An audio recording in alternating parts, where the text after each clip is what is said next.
Listen. You're listening to Calling All Sports on MBR Radio. Welcome back, everybody. Joe Basucos filling in for Lee Goldberg on the radio side as well as the TV side. TV side all this week, radio side here today. We go to the phone lines and welcome in our latest guest today, that being Greg Emerson. Greg? How are you? Not too bad. Greg, how are you? Not too bad. Let me identify you for the good folks out there. Greg, you are the spotter for Dan McKeague, who was the 2010 NASCAR Whelen All-American Series track champ at Beach Ridge. Now, spotter, go and tell us a little bit what a spotter exactly is.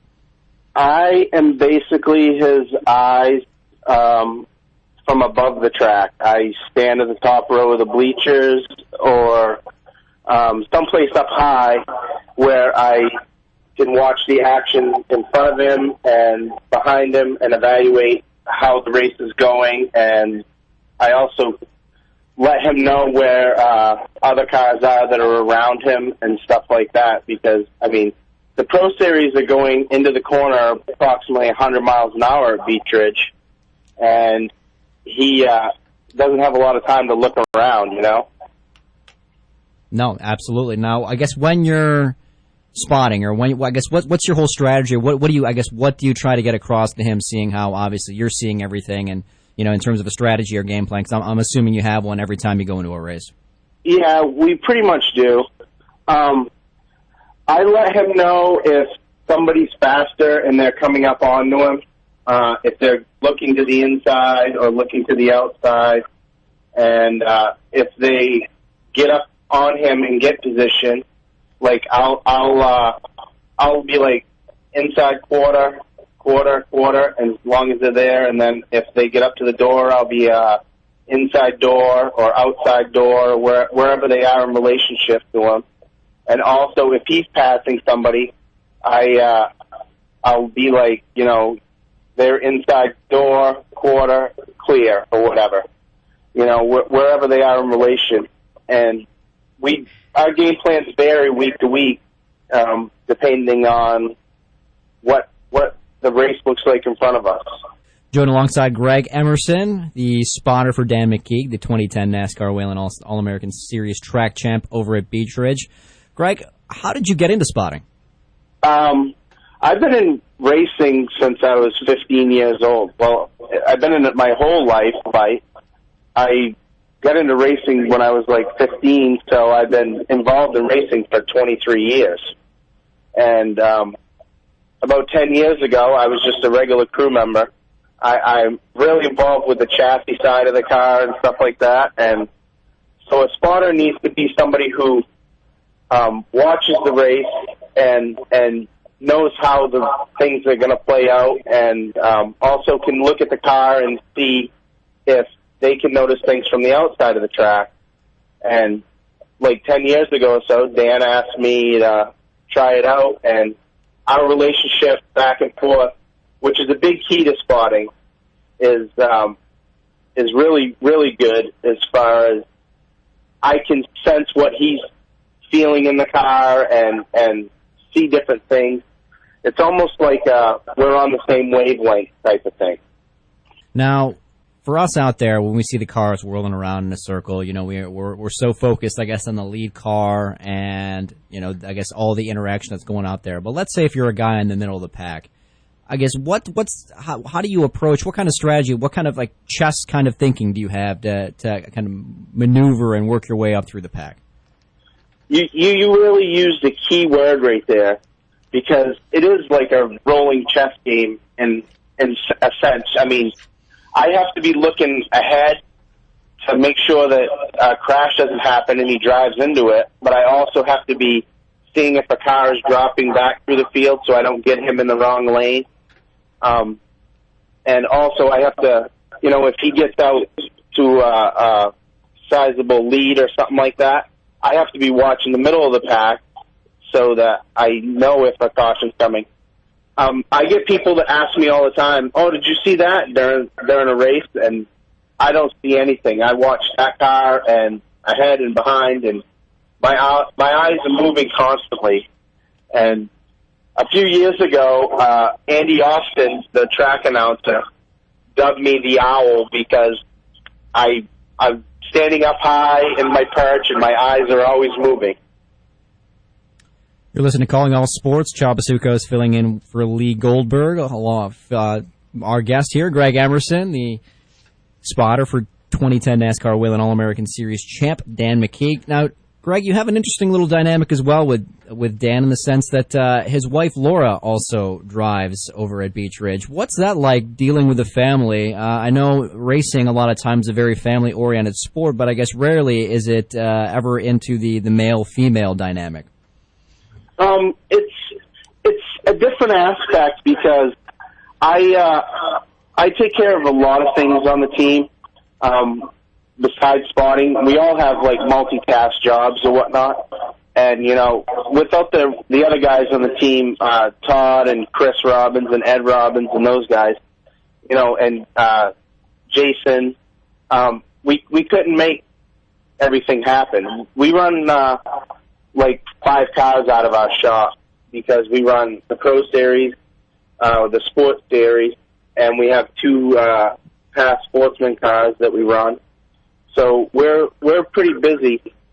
Bringing Laura into the aspect has really made me expand and look at different ways of marketing her and stuff like that. And I've talked with Travis Barrett from Greenlight Checker Marketing a lot about different things to help with getting her a little more exposure. And we haven't had the year that we wanted to with her, but it's definitely a different ball game.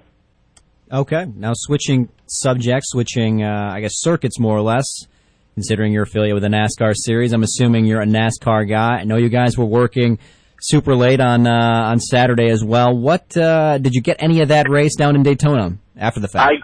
I got home and caught the last 10 laps, I think. What did you think about that finish right there? I know it seemed like it's becoming more and more of a common thing, at least from you know my experiences of watching it, is the fact that when you have so many guys trying to fight for position on that final lap or so, and all that chaos ensues as the lead car pulls away. It's typical Daytona. It's a crapshoot whenever they go there. I mean, a spotter's job at someplace like Daytona is way different, but it's also just as technical. I've talked to a lot of people because I'm a student of racing in general.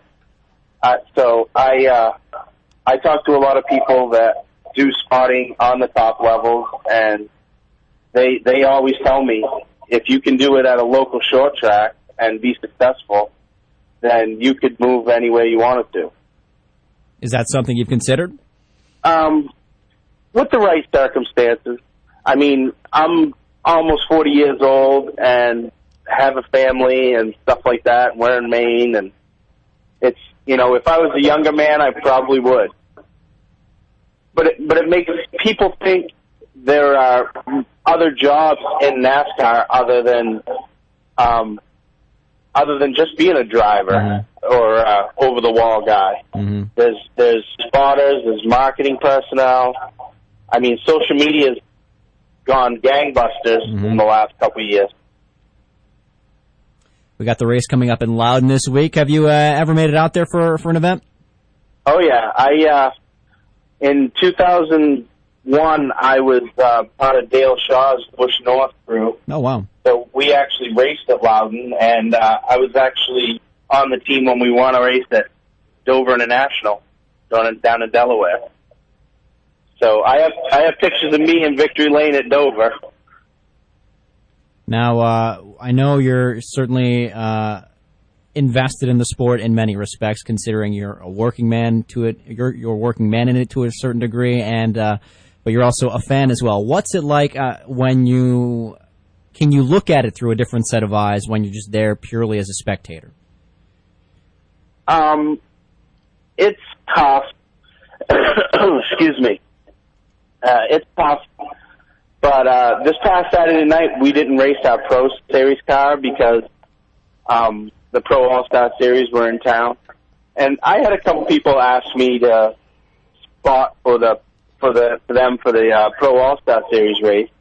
But instead, I decided to take our oldest one and just go sit in the stands with my boy and just watch the racing. You know, sometimes it's fun to get back to what made us love the sport. You know, so I mean, yeah, I can watch it in a different aspect, but I'm still always analyzing and watching how the race plays out. And you know, I sit there if I watch a race at a local track or on TV or whatever, and some of my friends hate watching a race with me because I'll see when a wreck's going to happen usually before it happens, and it takes the excitement out of it for them.